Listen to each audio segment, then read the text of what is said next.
para sa isang usaping pang-personal at pangkalahatang pribilehyo. Ginong Pangulo, ang gulo-gulo na po natin.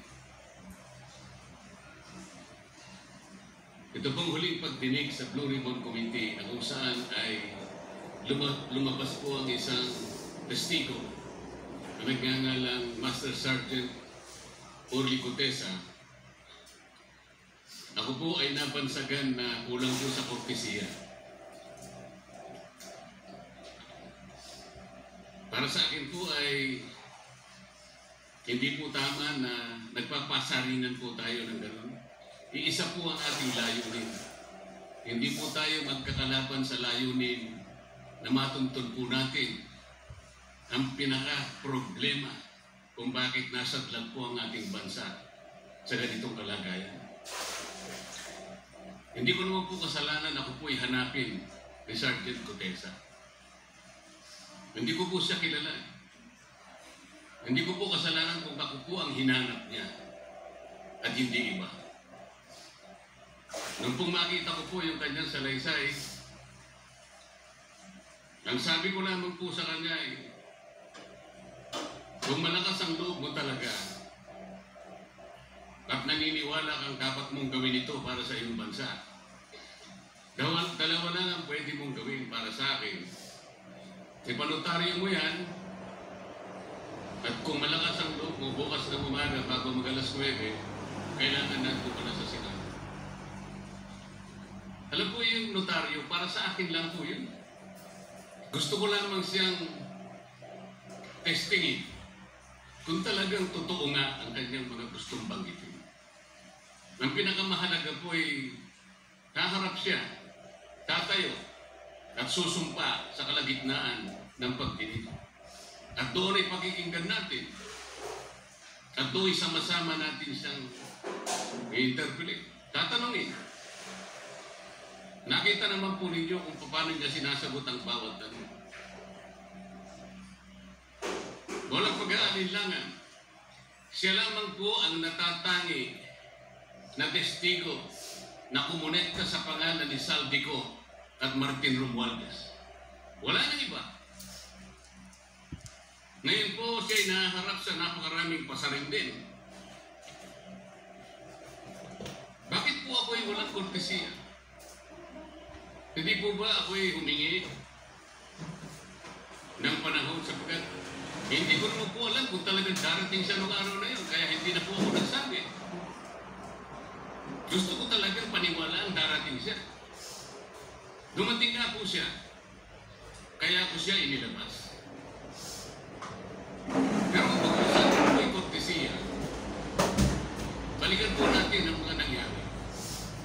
Nung ako po ay chairman pa ng Blue Ribbon Committee, nagkaroon po ng pagdinig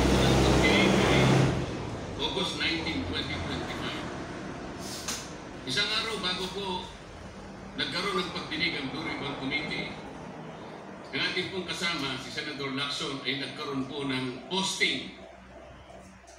Sa Twitter po yata ito, hindi po ako sanay dito. Babasahin ko po, August 20, 2025. The Senate Blue Ribbon Committee hearing yesterday is akin to the cart going ahead of the horse.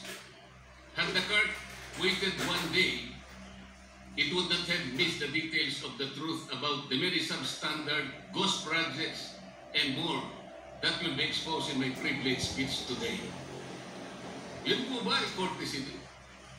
Sa akin pong palagay, hindi dapat po nagkaroon ng ganitong pagpapasaring.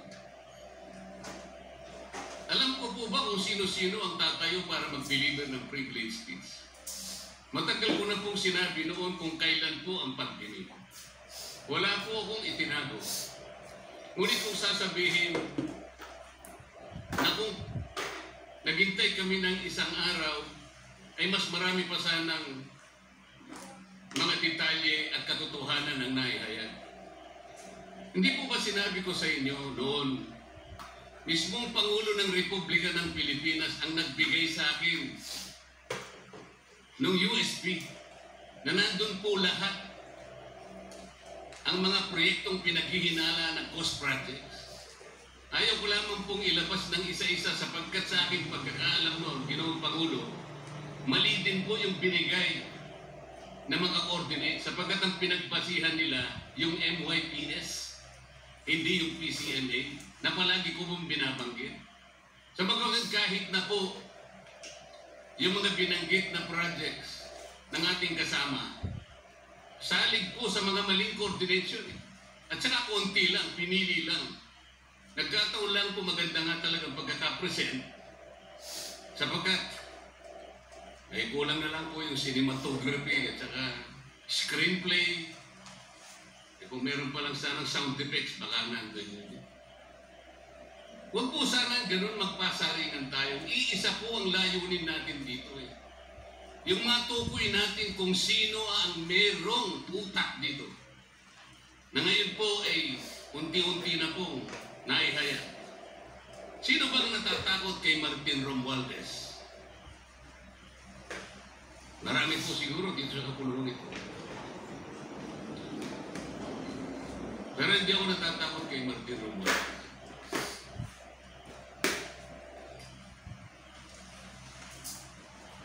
Ngayon po, kino-question ko yung notarization ng statement ni Gutesa. Dahil yung babae po, yung abogadong babae, nag-notarize, tinalikuran po niya ang kanyang signature, yung kanyang pirma.